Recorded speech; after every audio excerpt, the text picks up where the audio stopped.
Vicious Attack. They're pretty sweet. You wouldn't like Vicious Attack. They suck. I don't like them at all. You don't still have the Ampeg cabinet beer bottle opener, do you? Yep. It's just sitting in the garage space. That's a good investment. This is like a fucking palace. Mm-hmm. Mine is like the shack that the peasants live in. Superior Street was like... There was literally a hole in the bathroom that everyone just peed down. No one knows where it went. Alright. Boom, coffee time. Episode 8, maybe. Who knows? Today, we have Tanner and Peter from the band Howdy. Bloodletter.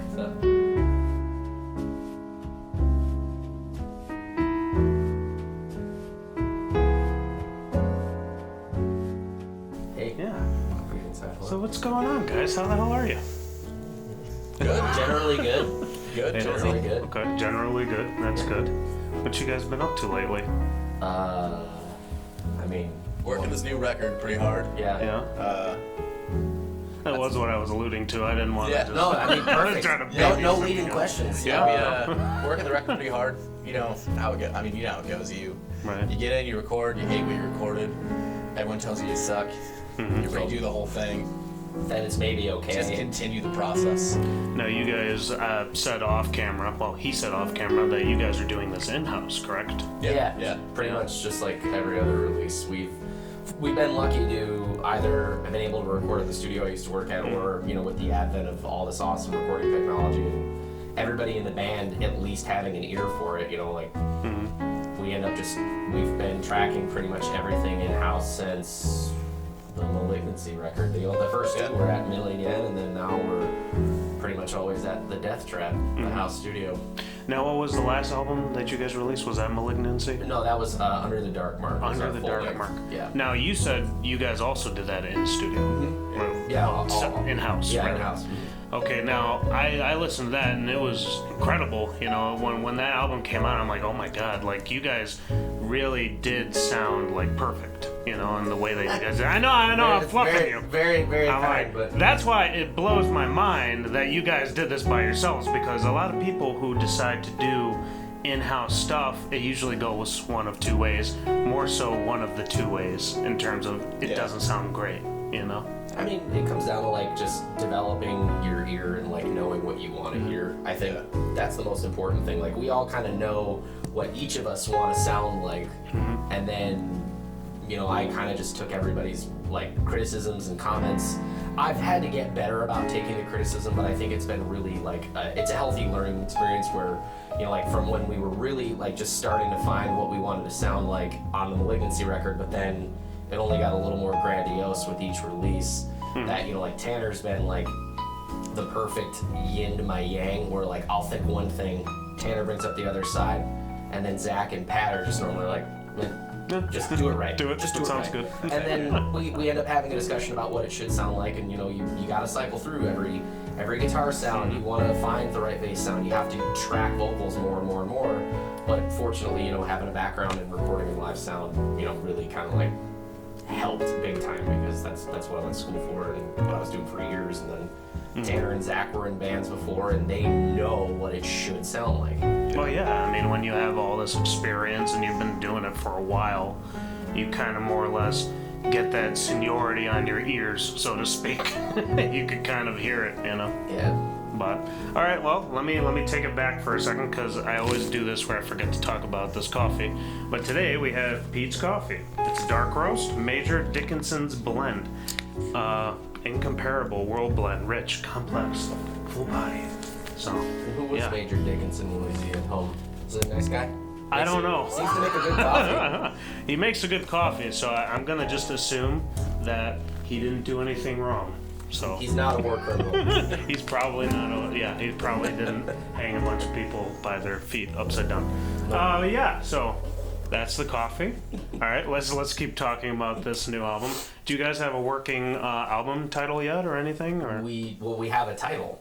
Oh, the title. Are we allowed to say Yeah. Okay, I normally run all the business stuff by him because I don't want to blow it off anything. But it's Funeral Hymns. Funeral Hymns should be out early June, we're hoping. Really? Ish. Mm-hmm. Around then. And how many tracks is that going to be?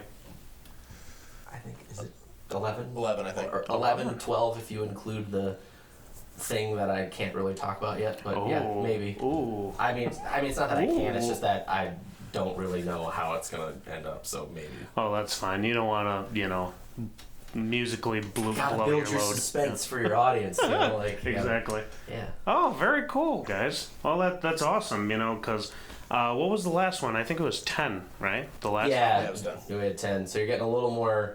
You might get the same duration. It might still be under a half hour, but you're gonna get more notes, more songs, more better. Okay. Maybe. So if you guys don't know these two, Bloodletter, they're part of Bloodletter. Obviously, we've established that. But Bloodletter is a Chicago local band. That what would you say your style is? Because I'd say you're thrash, but I think maybe melodic thrash is probably. Yeah, I'd say Sounds melodic about thrash, right. and a lot of the newer bands don't want to say melodic anymore. Mm-hmm. Fair loss. But yeah, I mean especially I would say this record we're really trying to lean into it. Oh yeah, definitely. Because I, just hearing you guys and playing with you guys so many times live with Vicious Attack and a couple times Central Disorder. Yeah, oh yeah. Yeah. You guys definitely, I could hear the Iron Maiden-esque kind of like influence. I could definitely hear the Revocation. You're like a mixture of like definitely older style thrash, but you also have obviously that new influence. Yeah. We're all big Thin Lizzy junkies too, and Oh, they're really? kind of perfect band. How can you not be? Yeah. I mean, Cold so- Sweat. I mean, without them, like, you don't have that twin guitar attack, because like those guys did that. Iron Maiden just made it way more epic. And then, you've got bands that, obviously we're, you're a metal band, like, you should have a fucking harmonized riff. If you don't, you're doing it wrong. Right. Like, that's what we've been doing since day one. You're writing half a song basically. Yeah. If you don't have a harmonized riff. Yeah. Doesn't count. No. Doesn't count. Oh, that's awesome. Because like I when I first started the show, I have this list. It's somewhere in here too, where it's like a list of like, all right, who do I want to be on the show immediately? I put bands like Misanthropy. I wanted Rain. I wanted Inner Decay. I wanted Beyond Death if they were still active. I don't know what was going on at the time. And you guys were definitely like on that first like 7 that I wanted. I'm like, I love these guys. They're awesome. And now more than ever, you guys are exploding, which is crazy. What do you attribute that to? You guys have a burger named after you. You have endorsements. You're on all these major like showcases lately. That's awesome. Just hard work. Yeah, I mean, just putting the work in, Yeah. willing to drive 13 hours. 13 to hours Dallas. to Dallas to play for 30 minutes to drive 13 hours back. I mean, honestly, I will say the lineup now has been helpful as far as everyone's on the same page. We are all really trying to get after it. Nick has also been a big help for us. Yeah, Nick, our manager, just basically at one point said, like, hey, I kind of want to manage you guys. You guys need that push, and I think I can do it. And we're like, Yeah. all right, we'll give him a shot. We'll see what he can do in a year. And, See what happens. yeah, and I mean, he's treated us super well. He's, like, the most, like, highly strung, like, wound guy. Like, he's like, I'm going to do this and that and then that and that. And he's just, like, very detail-oriented. That's great. Which is like That's what you want. We are, but not in the same like Sense. hyper-focused Yeah. way that he is. He's like on it, and he's just like he's booked a lot of shows. He's treated bands right. He's tried to do good by everybody, and he's I don't know, like he just said, yeah, I want to get you guys out in Wisconsin. A week later, hey, I got you guys 2 shows in Wisconsin. Go play them. Yeah. Okay. I want you guys to go down to Louisville and like Indiana and up in Michigan. Like the next 3 weeks go by, boom, we're playing those shows. He's got a lot of energy and a lot of focus for it, and I think that's been a big help too. He's just been pushing us really hard. And for the nice people on YouTube, which Nick are we referring to again? This is Nick Fury or Nick Lowry. I don't know if he's gonna yell at me for giving his last name out, but It's his government name. it's his He- government name. His given government name. Nick Fury, DJ at Metal Shop at Delilah's for a long time. And more recently, probably like, would you say a promoter? Promoter, he's put put on some shows. He did that Massacre show at Livewire. He co-founded Forever Death Fest. I was 2 gonna years. say, yeah. he's put on, a ton of shows and mainly the local stuff, but he's brought in, bigger bands from across the country. So he just works hard and he loves it. Yeah, so you have a band of people who want to work hard, who want to succeed. Right. And you have that driving force, essentially. So that's awesome. You guys really put your heads together and you guys are doing great, Trying. Now, are both of you original members of Bloodletter? Yes. Yes. Yeah. Yes? I'd say original. I would say I'm not a founding member, but I'm not. I've been the only bass player. Of He's course. been the only bassist, so I'm going to say... To stick around. Well, no, I mean, it started... Zach, our drummer, and I, he was supposed to join in on drums for my previous band, Marshfield. We were kind of like if Propaganda and Bad Religion, wanted to be, like, the most melodic, heaviest, like, skate punk band you could ever think of. But then that fell apart because our two guitar players, one moved to the other end of the world, the other one, got his dream job opportunity. So Zach and I, at the same time, were like, well, we were going to work on music, let's work on something, and we were originally just going to make it like a gimmicky, kind of jokey thrash band, where we just wanted to piss off a bunch of, religious people and stuff. And we were really going for like a Toxic Holocaust kind of vibe. He's like, I got my buddy Tanner. He'd be a perfect fucking fit for the band because he'd have a laugh and he'd be a killer fit for the band and be the three of us. But then we really quickly realized that the riffs Zach and I were putting together were like kind of good, and they were both pushing for us to find another guitar player. And so Tanner was the first bassist. I mean, he's a founding member pretty much. Like I would just say he's been there since day one. And when was the band formed? No, officially November 2013. Zach and I did a demo late 2012, and then we're trying to he was finishing up school. I was working a ton at the recording studio, and then that summer we were just like, fuck it, let's do let's do a proper demo. Or an EP. It was called A Different Kind of Hell, which I ended up playing all the parts for because Zach was coming back from New York and Tanner had just joined the band. So I was like, here are these songs that I demoed in my house. Do you guys want me to go record them? And then we just started learning them, and It just worked out. Yeah. Then Jason joined the band, and because our original guitar player wanted to learn more about recording, and so I asked him to do a guest solo on it. And then I was just like, you want to just join this band? And he's like, why the fuck not? And then we went from a trio to a 4-piece, and yeah. Very cool. And for everybody on YouTube, who are the other two and what are their positions again? You said Jason? Well, Jason was our original guitar player. Now he's in Senses Fail and a Wilhelm Scream. Okay. If you haven't listened to Wilhelm Scream, they are the best band in punk. Nice. Like the dumbest band. Way too good. Perfect band. Perfect band. And then, so Zach Sutton on drums. And then now we have Pat Armamentos on... I call him lead guitar. He says we're both lead guitar players. Yeah.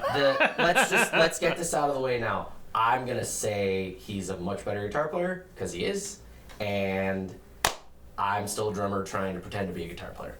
So Pat's the lead guitar player. Okay. Not taking that back. Well, Camera one, camera he two. can't refute it. He's not here. He's not here. He's not here. He can't So defend himself. He can't defend himself. Nope. Very nice. Yeah. Okay. So, all right.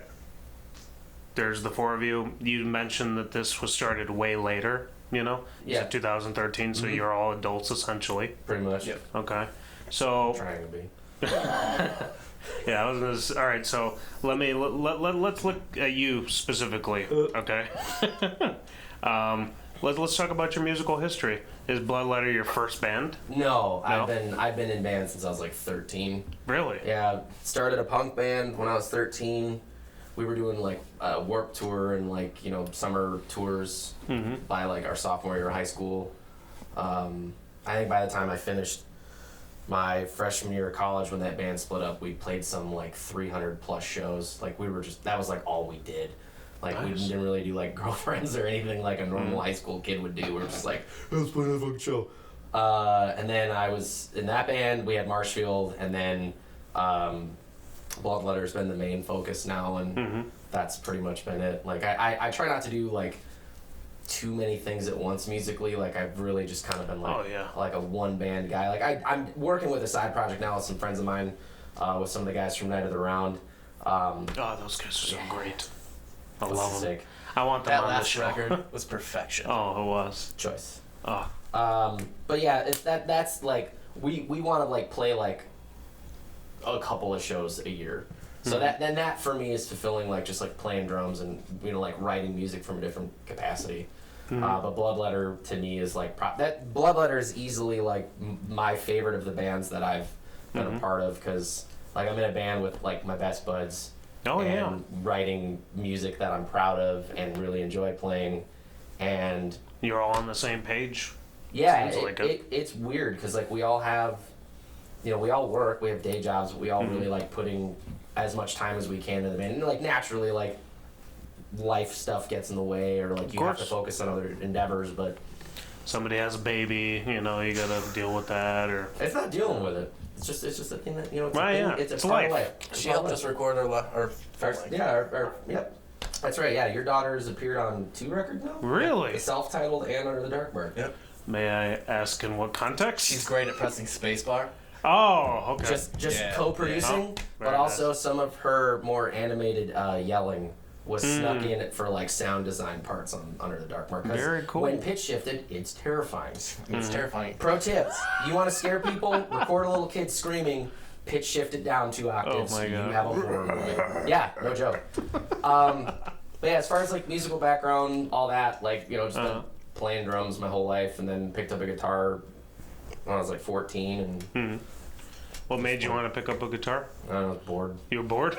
Like drums only fulfill the ADD so much, and then my mom was like, "These drums are fucking loud." Yeah. Here's a guitar. Please, yeah, literally. Just shut So up. I was just like, fine, whatever, and so I just started playing it, and I just picked up more instruments along the way. My whole family, like everybody, plays a bunch of instruments and shit. So. Oh, okay. So you come from a musical family then? Mom, dad, sister, everybody. Now, are you the one that plays metal then? Yeah, out of all of them? yeah. That's typically what happens. There's always one shithead. There's always one black sheep. There's always one shithead. Yeah. But yeah, it's pretty much the deal. Okay. Who'd you grow up to listening? Everything. Everything, yeah. Yeah, my mom would put on like Count Basie and Duke Ellington Jazz Orchestra shit 1 minute, and then she'd put on like TV Party by Black Flag the next. Oh wow. And then she'd put on the Ramones, and then she'd put on like. So she probably got you into more of your punk stage. Yeah, my mom's probably more punk than any of my friends, because she used to like go to the Metro and see like Black Flag and the Ramones in like 1982 when you couldn't walk down Clark Street because you'd get stabbed if you were alone.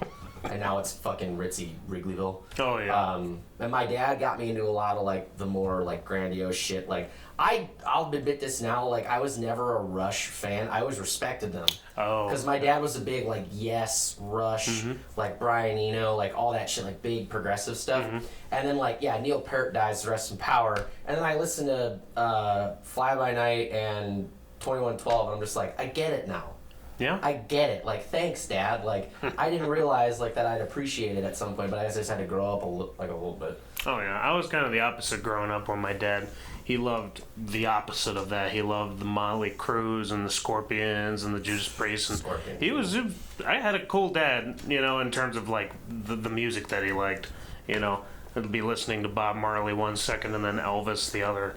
But like Elvis one thing he hated was instrumental or progressive rock or music. Gotcha.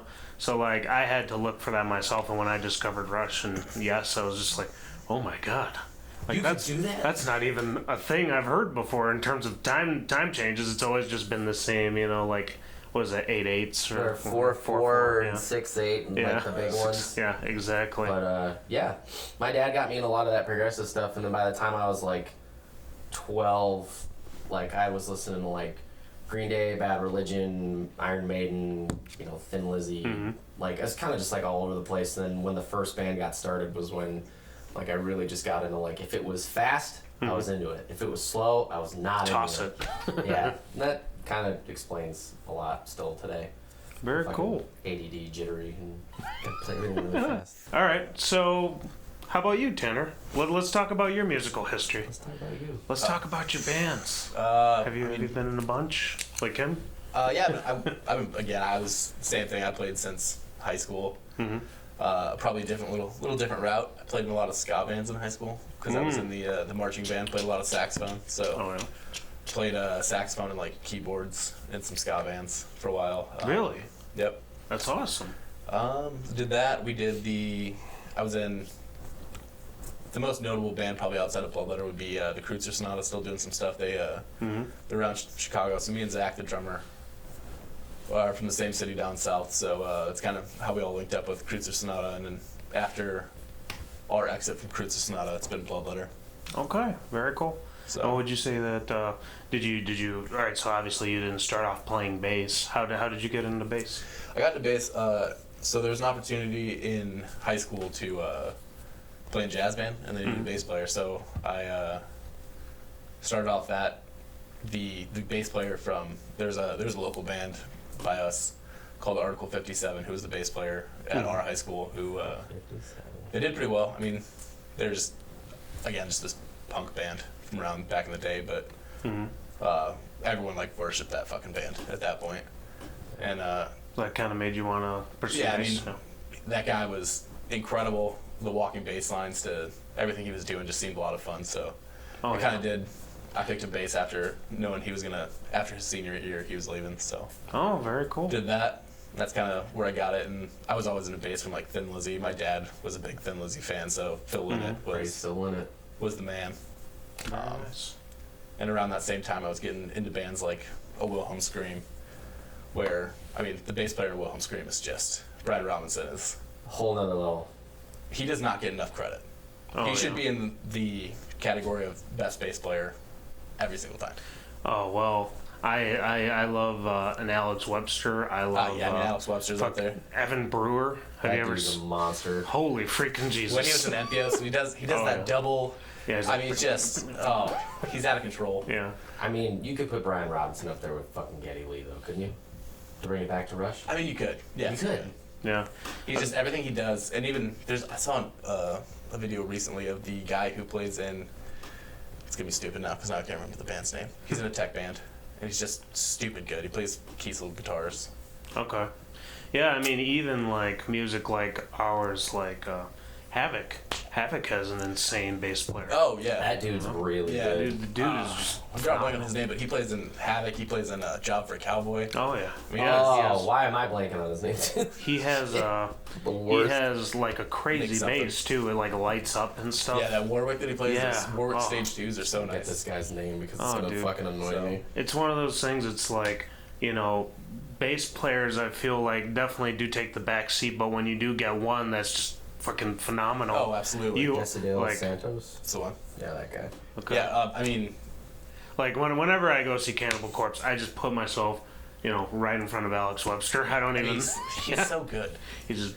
And he's been so good consistently Oh yeah. for so many Yeah. years. I think he's the only one, to be honest. that's You know, fair. but I love Cannibal Corpse. You know, would you say it's kind of the same thing for your other two members? You know. I would say Zach was definitely more grew up the punk. Always loved punk, Misfits. Big Misfits fan. Yeah, any of that stuff.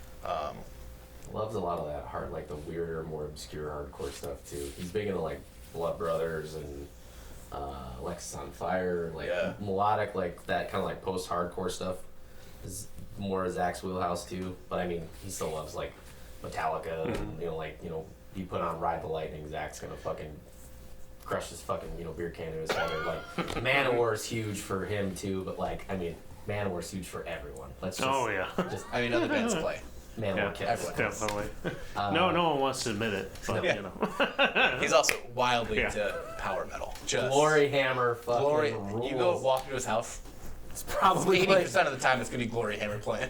that's not even an exaggeration. Like Zach's record of the year 2019 was Glory Hammer. Like not even a debate. It was just that was it. And but Pat's more of like the progressive like modern progressive stuff. Like he's big in like Intervals and Antheos and like, Felix Martin. Yeah. Oh, Felix Martin is incredible. Fallujah's huge for I mean, Pat he loves too. Fallujah. They're awesome, but that's like Pat's band. Wasn't there a recent thing with them where they kind of changed their sound or something like Yeah, that? I mean, they had a couple records that were a little bit heavier. Now it's a little more spacey, I guess, for a lack of better terms. Oh, let's talk about that then. What are your current? What are you listening to right now that you're loving? Dude, 2019 was really good for music. It was. Gygax is top tier. Okay. Thin Lizzy 2.0, but they write about Dungeons and Dragons. Yeah, I mean, it was. You can't fucking touch that band. They're so good. Okay. I didn't check that out. Gygax rules. Immortal Bird. I mean, the new Immortal Bird record is. That's flawless. That record, I think, that was gonna be my number one. It was either that or Gygax, but God, Nate writes good fucking riffs. Love Nate, awesome dude. I love everybody in that band, but Nate also played in one of my favorite local bands, The Infected, and they just played their reunion show, and it's like, God, he went from like playing thrash punk with shred solos to terrifying death jazz prog as Ray, their vocalist. I think she posted in like an Instagram story. She says like, "Thanks for supporting my death jazz prog like grind band or whatever the fuck." And I was just like, "No, that makes complete sense." Yeah. But yeah, that record whoops ass. I mean, there's just so many good records this year. It's tough to kind of narrow it down. Green Lung, Woodland Rights. If you're into that doomy stonery shit, was great. Hugh Myron, Guitar Magic. That guy is the king of like 80s shred right now. You just put the old. It doesn't matter what temperature is outside. Put the windows down. Put him down. Going cruising. Sun's out, guns out, tops down, fucking cruise. You know, I remember during the summer when you guys were running that that summertime promotion. That was a Summer of Fun. That's a Myron track in the Yeah. background. We asked him if we could do it. And we sent him the commercial. Yeah. He's just like, fuck yeah. He's like, please, you guys. Oh, I was like, wow, brilliant marketing. It was like, You just gotta have fun. oh yeah, You know, definitely. like, what are you doing? If you're not having fun, go home. Well, that's we're writing an album right now. Well, it's already written. We just gotta go record it. Yeah. You know? But I have so many ideas on what I want to do in terms of promotion and whatnot. And one thing I want for Vicious Attack is a Vicious Attack fanny pack. You know, where we have Fully where back. we have the saw blade. It's a green fanny pack with like a black saw blade Yeah. on it. Do And it. I'm like, you know what? I bet I could sell the hell out of that. I go on. I do my own commercial where I'm like, hi, like come out like Billy just be Mays. Billy Mays. Yeah, exactly. Yeah, you could do it. Blue polo and Just go get a khakis. blue. Yeah, exactly. Michael Maskey here for Vicious Attack. Yeah. But you have to yell it the whole time, or else it doesn't Just count. obnoxious. Boy, do I have a product for you today. Yeah. That'd be awesome. Oh, yeah, I have that. I have other things that I want to do. I want to do one that's kind of a limited time merch idea and see if it works out. I want to do Vicious Attack prayer candles and see if that works. Again, fully back. Dude, what you do is combo. Take advantage of the recent social economic changes in our state. It's a prayer candle bong. So when the candle's done, you just fucking fill it back up with water. You're having a great time. That's a really Says good the guy idea. who's never smoked weed once. I'm trying to market a prayer candle bong. I mean, You know what? Here's the plate. Yeah, Just take here it. you just go. take it. Just Yeah. take it. You know what? It's legal now. As you're watching this, it's been way past New Year's. so- Bloodletter rolling papers. Yeah, is that happening? Dude, no. Vicious Attack Bic Hey, letters. you know what? One of the first bands to do that, like really incorporate weed accoutrement, Yeah. was Black Dahlia Murder. Oh, dude. They were on that immediately. They got They had Black that- Dahlia grinders Well, they had and that stuff. limited edition bong when like Ritual came out, and it's Yeah. like, that's genius. See, that's too was high class from us. From us. We'll slap a sticker on an apple. Yeah. Yeah. Good luck, boys. Good luck. Here's your apple. Man, Municipal Waste sent a storage box, or a clam box as they called it, with Massive Aggressive, and it's just like, Very, we know what that's for. you know. Incredible. All right. Oh yeah, dude. That's another like big part of obviously you guys are writing this album or recording it rather. Yeah.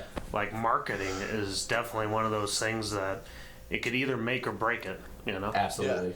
And do you guys have any plans? Like I know it's way too early to talk about any of this. But Well, I actually no. So we've kind of had, I would say, like loosely formed a plan. Yeah. We really, I mean, recording it has been like the last real step for us. We've done like the marketing, kind of done the research, and talked about it quite a bit. We had like the theme, the album title. We've had art now for a couple of months, because Okay. we wanted to get on the artist's schedule early, and then we had like a set of songs that we were like we felt good about, but they weren't like done, and now we're finishing the recording part, but the marketing thing we've really like discussed it with Nick, our manager, and like we've gotten feedback from other bands that that we've played shows with, and we're like, what did you guys do? How did you go about it? And then we talk about it, and so yeah, PR firm, maybe a publicist, because like getting a label is cool. Like it's still like a big and important thing, but I don't think it's necessarily the most important thing anymore. Yeah, it's like that would be great, but also it's extremely difficult. Yeah. If to get a good one, you could get one of these smaller ones that are like, we'll give you money, kind of, to record, and then there's, doing it DIY, which is also very difficult to see any kind of real success. So it's like it's this constant battle of like, what do you really aim for, Yeah, And I think the mix, like ideally, like if you can enlist the right PR firm and the right people who really believe in your record, and like in a perfect world, I would want us, we'll self-press the record, and then a label or a PR firm would want to distribute it and market it with us. Because then you get the right mix of, well, we retain rights to our music, but we have someone supporting it who thinks that they will, gain something lucrative from it, but they'll also be able to help a band that deserves a shot. Yeah, there's nothing worse than somebody selling your product who doesn't believe in your product, Pretty much. And it does seem like Nick, who's been helping you, truly does believe in that product, which is great. He is hell-bent on this record. He like the stuff we've sent him, like the finished songs, quote unquote, he's just like, this is it. Like this is the record. And that's like, okay, well, if you believe in that strongly, then all right, we'll we're not gonna half-ass anything. We're gonna make sure that we whole ass it. Yeah. All right, that's cool, guys. I'm interested to see now. What are you guys thinking? Just pressing, obviously, CDs, going all digital. No. Ideally, we're going vinyl this time. Yeah. I mean, Vinyl? the CDs were good. But everybody asked us, like, do you Yeah. guys have it on vinyl? Mm-hmm. Under the Dark Mark, like, we sold all those CDs. That's great. Mm-hmm. But everybody who bought a CD was like, where's the vinyl, though? Yeah. It's interesting because, like, we saw the stat that last year was the first year that vinyl outsold CDs. Yep. But in a world where CDs are already mostly dead to a certain degree, that's not really saying much, but also vinyl sales are still a thing, which is crazy. It never really died. I mean, people still love having, like, instead of like a physical. CD jewel case, they want something larger that they can read the lyrics with as they listen to it and like And look at open that it up and beautiful look at the artwork and Yeah. and people collect vinyl who don't even have turntables. Okay. It's awesome that format is still thriving. Okay, so you guys are thinking vinyl, probably do all the digital. Yeah. And then maybe like a download code if you want the... Yeah, If you bought the vinyl, you just get a download. just get a download code. That's the way to do it. Okay. Give everybody both options because obviously you don't have a fucking turntable in your backpack with you, right? Right, So- exactly. All right, so that's interesting because you can't see him because he's behind the camera. But Fabian, one of his bands, Battle Royale, he just pressed a bunch of vinyl. And, Yeah. yeah, here. I'll plug your stuff, man. Look. This is the first time I'm getting off the stage in coffee time. Whoa, that's a big deal, Fabian. Don't squander this opportunity. So, Fabian did all the artwork, and they printed those out. Yeah, and dude. It's doing ridiculously well. You guys got Flea from Red Hot Chili Peppers to play guitar? What? Shit, this man's got juice. Yeah, exactly. Fuck yeah, that's awesome. It's fancy. Fancy. But so That's badass. they did all this. They printed them out, and I don't know if everyone was worried. I think Fabian was worried. He's like, how are you going to sell all these? These are expensive to make. They're expensive to do all this with, but are they going to sell? And apparently they've been doing like really, really well with selling these. So you guys, the way to do seems like you're making the right decision on that. Yeah, I mean, I'll be honest. It's been a talk in the camp a long time. Me being the the biggest proponent of not doing vinyl. Uh-huh. Just because there's the cost to benefit ratio. It's really expensive. It's very expensive, but like after we really did the research, being out, I mean, outside, just like being outside just Chicago, right? Everyone like, I bet we were asked in Louisville 40 times. Yeah, we played a show in Louisville. That was the biggest like single night that we played a show where everybody in that venue was like, "Why don't you guys have a vinyl?" Yeah. So we're like, well, we tried to kickstart it and we didn't have a label. Yeah. Also, we're sorry all of our CDs are gone. Like they were just bummed that we had nothing tangible physical for music to sell them. And I mean, like that one show was like kind of like an even bigger like eye-opener for us. Yeah. I mean, it's just been a big thing whether like you get that return on investment, right? Yeah. So yeah, because it's really like you're really just taking like a leap, you know. Like what do you see at shows?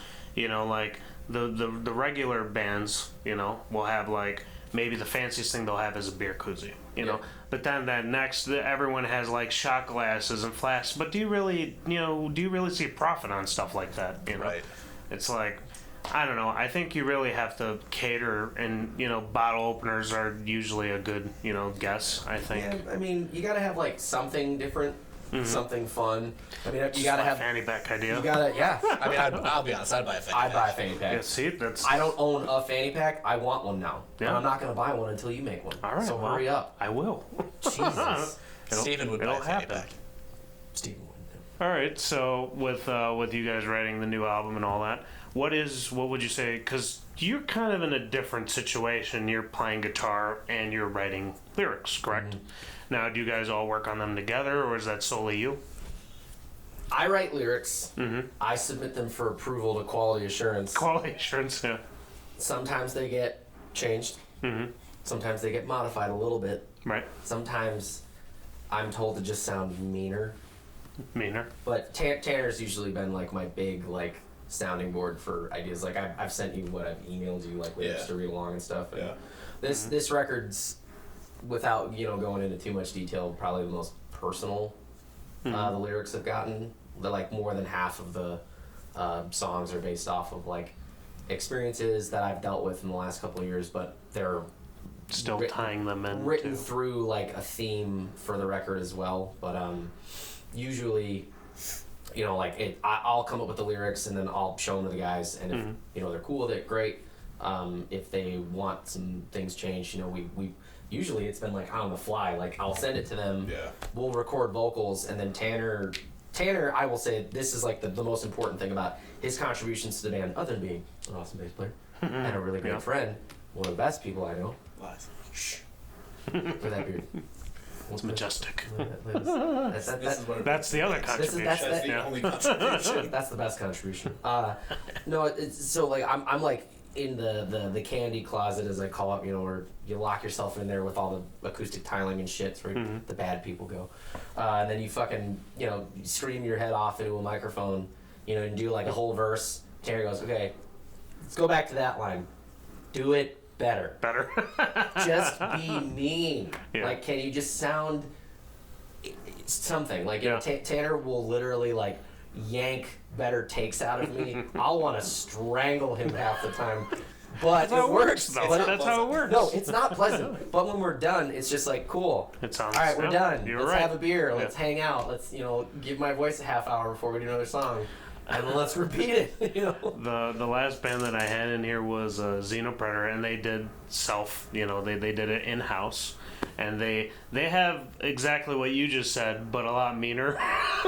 Yeah. They're like telling each other like, dude, that sucked. Dude, do it over. we try to keep it positive, but also it's like there's always a breaking point every single time. Like, God, just play the right note.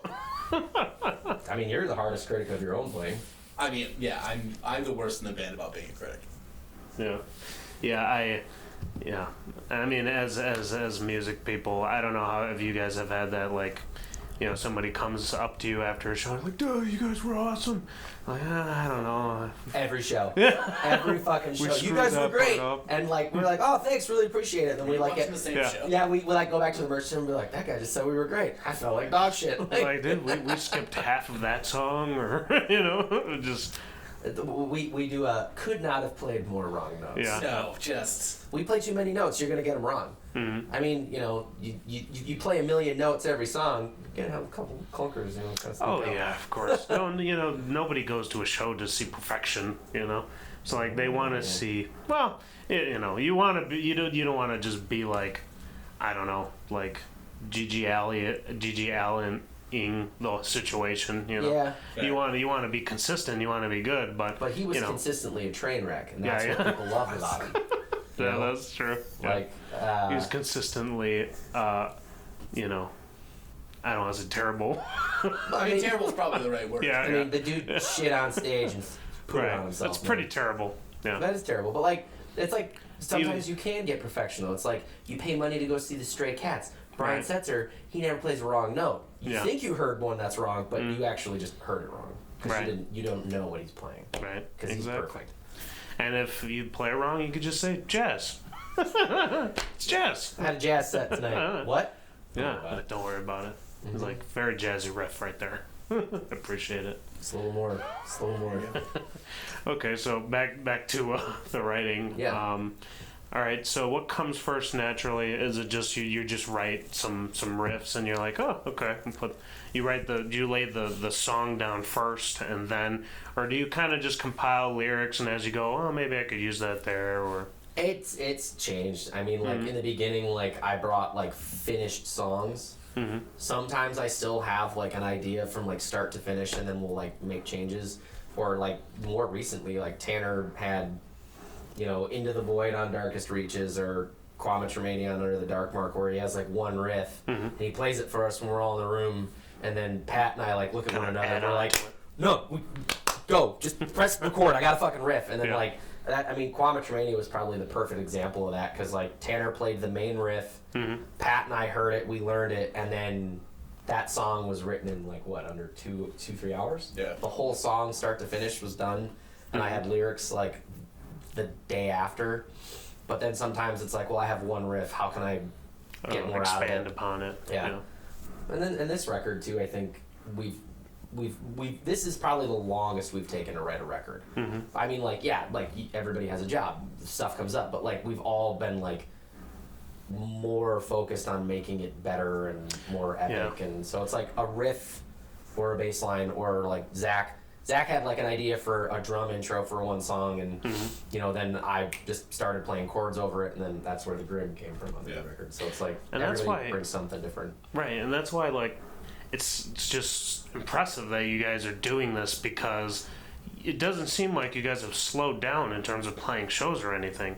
Like I feel like you guys have been pretty consistent and still writing this record, which is crazy because usually like with my band, we've gone into total hibernation, to write, and make sure everything's perfect and nice. And now we're gonna go into the studio and we're starting to book what essentially is gonna be, So it's just crazy. It seems like you guys haven't dropped a beat, which is great. I will say the internet has been a huge help. Big Google Drive help. is a massive thing for us because it'll be like one of us will record something at home, put it in the Google Drive, everyone can listen to it. They can kind of put it in their own whatever. Google Drive is the best. I mean, it's just It saves so much time. and then everyone can kind of make tweaks and do whatever they need to, and then send it back in. And so it's been, I will say, the writing on our own has been a huge help. Yeah. This section. Yeah, that and like you said, like because we played a lot of shows last summer, but like when we weren't out playing shows, we were still able to like work on ideas and stuff and just keep a steady pace going. And this is probably I think the longest break we've had without a show Yeah, it's been a while. ever. Like, I think since because we played Forever Death. And it's been over a month since we've played a show. But, with like the holidays and family, but like, Of course, you can't always. you can't expect to. Yeah. But Everything slows down. but we still somehow managed to like now we're like 10% away from finishing. I would say like maybe because like everybody's gonna have a different outlook on like what's done or what's near done, but like You're talking about the actual recording. yeah, like the actual recording process is like pretty much there. It's just we have to finish up a couple of songs and Yeah. Bells and and then whistles. and then vocals, and then we have two more Now you two doing more guest cameos to record, which we will not reveal Mhm.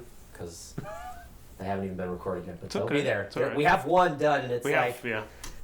I don't know how it fucking happened, but it's Yeah.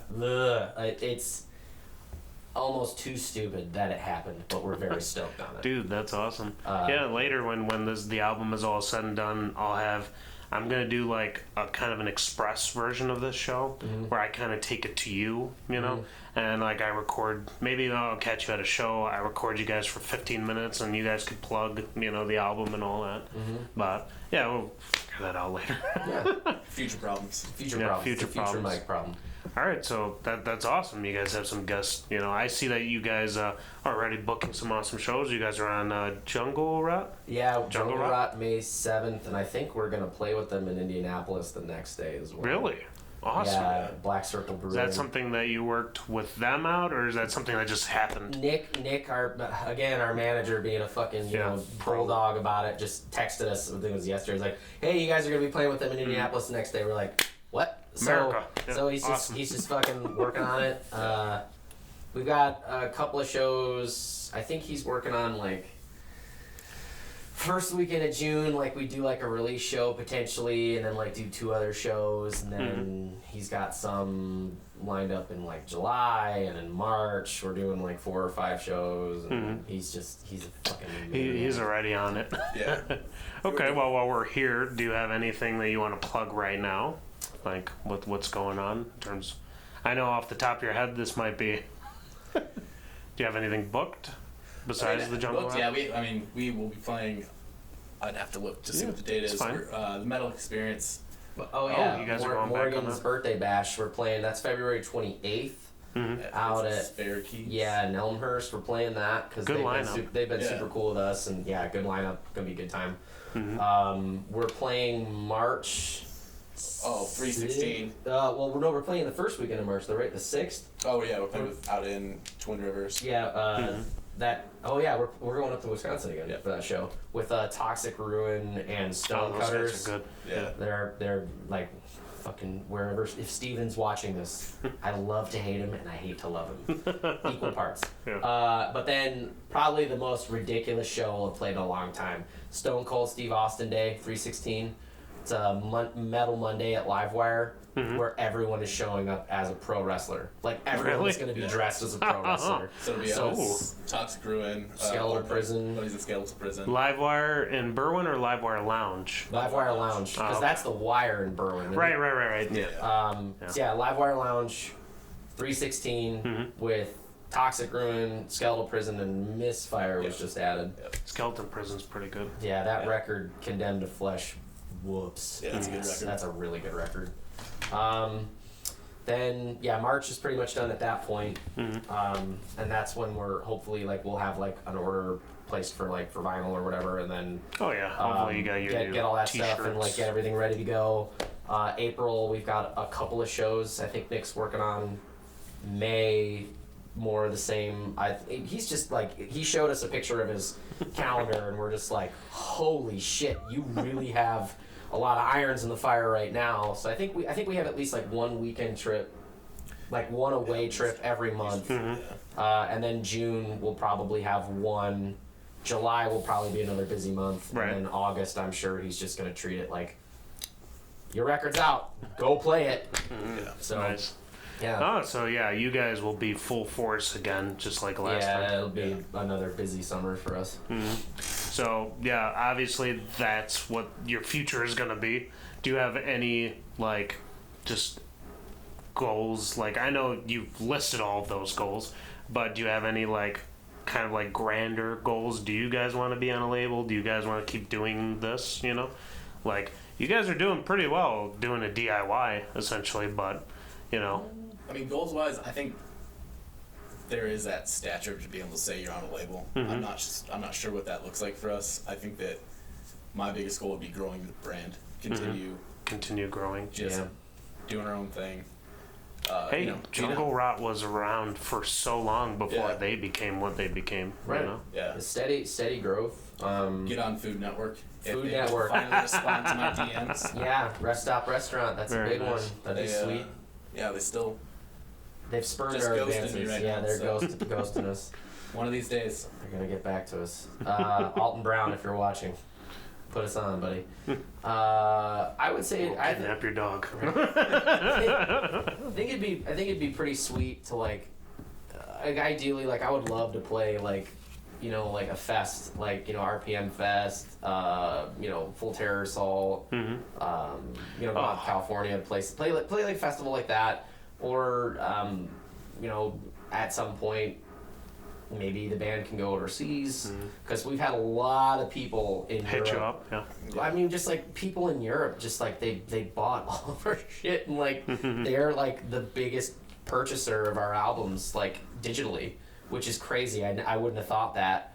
Like we had 2 guys in Japan like buy like 4 shirts each and buy like all of the albums they could buy digitally from us, and it's like I'd love to play overseas. It is interesting because it's like it's scary enough just booking like let's say a show in Tennessee. Right. If you've never been to Tennessee, if you don't Right. know anybody in Tennessee, Europe, you're booking shows on streets that you can't even pronounce. Yeah. Right. You know, Right? they're like That'd be I cool. think that's a backwards K. I think. Yeah, something like that. Yeah. I think like that continual growth and if Bush, Anheuser-Busch wants to fucking sponsor us, I think that's been. Bush, we still have that golden can. We found a golden can. We want our hunting trip or cash value, your choice, or free beer. We're not picky. Either of those. Um, Either of those three. Anything. Or just give us a brewery tour. We don't care. Let's play the Bush Brewery. Let's play the Bush Brewery. Yeah, perfect. Yeah. That'd be great. Honestly, just play more cities. Go to new places. Like I'd love to go out west with the band. Play Colorado. Play Texas again. Dallas was cool. Oklahoma City was fucking fun as hell. It's Nice. just fucking wild. That was a wild show.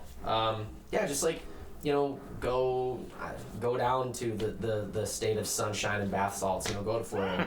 Go to New York. Go to Canada. Go all over the place. Just keep playing. Play for people who've not heard us before, and get this record out. Press it. Go for it.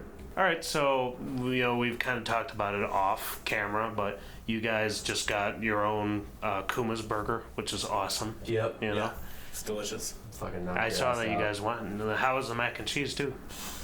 That was named off of one of your songs, right? Yeah, that's like a heart attack in a bowl. It's it's fucking great. Burger was great. Mac was great. If you're looking for an artist, Ali Garcia art on Instagram, she did the chalkboard for the art there too, and it's just like a reimagined version of one of our shirts, and it looks so fucking cool. And Very cool. everybody Nice. at Kuma's was really rad. Like they,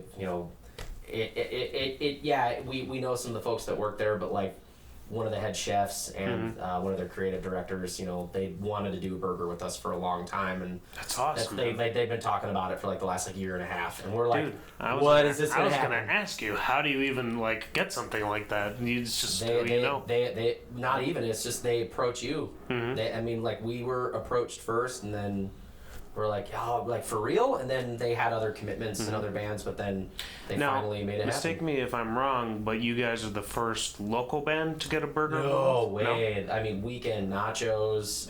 Yeah, but is Weekend Nachos really a local band at this they're point? from the Chicagoland area. Right, yeah, but I mean, they're kind of famous now. Yeah, but I mean, they're still. They were Chicago. Though. Right, yeah. They got a burger. I guess technically there's also a burger at West Loop right now that's Loom. Loom, yeah. Loom? Okay. Like they'll do local bands, but I mean, I don't know if we're like. I think we might. I mean, Plague Bringer was another one that's still regularly on the menu. Harm's Way had a burger. They're Chicago based. Yeah. I mean, we probably aren't the most famous local band to get a burger. That's for sure. Yeah, no. Definitely not. But either way, the fact that they reached out to us and wanted to do it still is awesome. Yeah. blows my fucking mind. It does. I remember at this point, I'm like, I was trying to remember. I'm like, I really don't think any like I don't think like a rain has gotten to Burger. But you know what? I think Everything Must Die had like a drink or something for the longest time at Kuma's. I might be wrong. Very possible. Very possible. I can't remember if it was at Kuma's or Lockdown. It was probably at Kuma's, but yeah.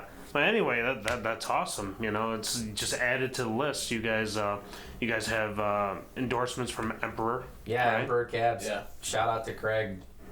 I mean, they're the best cabs on the market right now. Dude, They're I just- absolutely love their They're cabs. gorgeous. They sound perfect. Doesn't matter what genre you're playing. If you just want to sound better, get one of those. fucking Oh cabs. yeah, I definitely. like that they're heavy, and everyone complains about how heavy my cab is. Because he refuses to put casters on it. Won't do it. Thanks, Craig. Yeah. I love casters. Yeah, You know, they're make things useful. easier. But yeah, Emperor, Craig and Emperor has been the man, and the folks at Intune Guitar Picks too. Like Yeah. we just reached out to them, and they're like, "Oh, hey, you guys are fucking cool. Like, yeah, we'll help you out." And So you guys have your own guitar picks? yeah, now? we got Yeah. picks from them, and Dude. yeah, Daddario hooked us up with a bunch of strings because. You know, when you're just the right amount of annoying, but your record is good, Yeah. they're like, "All right, we'll help you out." Yeah, So, like okay. How about your drummer? Does he have any like cymbal endorsements or anything yet? no, Zach, we're trying to crack that nut. We're trying to help him out, but he hates social media. Really? I Yeah. mean, Zach is that he wants to live on a farm. He like farms bees. Like yeah, He does honey. like He's just he's like a better version of George Washington. Wants to live off the land, never Okay. lies. He's never told lies. Never been drunk. yeah. I mean, that's what he follows up. I've never told a lie. I've also never been drunk. In that order. But yeah, Zach, like I'm sure even George Washington has been drunk. we won't know. 'Cause We won't, I mean, yeah. we can't ask him. But, Yeah, that's true. But I mean, like, yeah, like he works hard, but like he just like social media is just not something he's interested in. And I think that's like a Definitely. crucial component to like To have, this, yeah, to all to this, everything. Yeah. Like you have to have a presence and talk to everybody. Oh yeah. I mean, it's not that Zach doesn't want to talk to everybody; it's just that he doesn't want to talk to everybody. Maybe that can be one of the goals is to get your Get drummer. Zach some drumsticks. Yeah, Yeah, I get him just- some drumsticks. I wish Get him I some would start making cymbals. drums again. I'm then. Those Emperor You know, kids my sound so good. my drummer of Central Disorder just got an endorsement from I can't remember what company, like Huntsley or something. It's some company in Europe that he reached out to, and they were like, "Yeah," or whatever. Nice. Guten Tag. So we'll assume they're German. Yeah. Hopefully. Yeah, I don't know. But yeah, he hasn't gotten the cymbals yet. But I guess he's gonna get these cymbals, and he's like, they're like, the only thing we want is, you know, you have to announce on your page that you're an artist for us, and you have to take like cool pictures in a video. And I'm like, I got you, dog. Yeah. Like, no I'm problem. like, I got you. Yeah. So yeah, maybe that's what it is. You know, just work on his endorsement. You know, maybe just I don't know. The life endorsement. Oh, shout out to the folks at Seymour Duncan for hooking me up as well. Yeah. My guitar rig has now gotten way more tack and practical, thanks to their Power Stage pedal board mounted power amp, which you'll Is it see the later. 170 or the? Yeah. I have the 170. Yeah, that thing rips. And Oh. I gotta say thanks to all of the crew there, especially Adi. In their office out in California, he hooked me up with those, and it's just like, cool, thanks, dude. You actually I, like the band? What? Thanks. Like you'll see that this is, you know, guitar cab or guitar head right here. Yeah. This is my angle, which I don't bring to shows anymore. But I take this 2x12 and I've got the 170, which I run my helix through, and it's literally the most complex Boy. record. There you go. Yeah, yeah. I know. It's people either love it or hate it. No, you know? I want one. So You want one? Yeah, He's been that's- big on the HX Stomp here lately. I'll explain off camera, but I'm all about yeah. tack. Oh yeah, me tiny too. boards. Look, if you big can sounds. get something that sounds equally as good as what you're running already, and it's smaller, and you don't have back problems when you're older, you know, Yeah. why not? Yeah. You know, and I'm over it. I don't want to carry heavy stuff anymore. You know. I think the heaviest thing I'd want to carry is Tanner's cab. Right. Zach's drum hardware can eat my whole ass, but Tanner's cab's not that bad. Yeah. Goddamn drummers. my Just get a drummer. fucking V drum kit, man. My drummer has a rack, and that's always an issue. I will say this, I'll give Zach a ton of credit. He has never wanted a massive drum kit. He's always been happy with like a 5-piece, Right. 2 crashes of china and hats and a ride. And I'm just like, The instant he gets a rack is the instant I stop carrying any drum. I'm not helping him. If he gets a rack, he can Yeah. again eat my whole ass. He could I'm not gonna find help his own helper. him. Yep. Start paying a drum tech, bud. Yep. It's not us. Not me. Nope. All right, guys. Well, very nice. You know, it seems like you guys are right there. You have a clear objective. You guys already have things starting to, pile up in terms of like shows.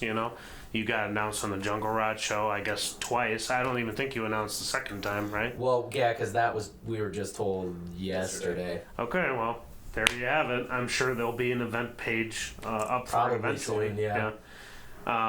But yeah, it seems like you guys are in a good place right now, which is awesome. Just gotta keep going. Gotta keep at it. Definitely. Do you guys want to plug all of your social medias and anything else that you have left? Where do you- where Bloodletter can you- Metal on Facebook, Instagram, bloodlettermetal.bandcamp.com. You can get all of their music on Bandcamp. Bandcamp, yeah, that's where we've got everything. You're also on all of the streaming services, right? Yeah, I believe so. It doesn't help us, but if you're interested and want to listen to it, you could listen to it there. They'd rather have you buy it, We don't care, just listen to it. Yeah, because this is America, so Yeah, make your own decision. Yeah, just rack your neck and have a good time. Exactly. All right. Well, awesome, guys. Thanks a lot for coming in. I really appreciate Yeah, it. thank Thanks you. for having us on, man. I really appreciate it. Oh, him first. Get his hand out. Get his hand out. There you go. I wanna be in on it. I felt bad the last time I had Xenoprint around. I looked back and I went to shake somebody's hand and I didn't shake the other person's hand. I'm like, why did I do that?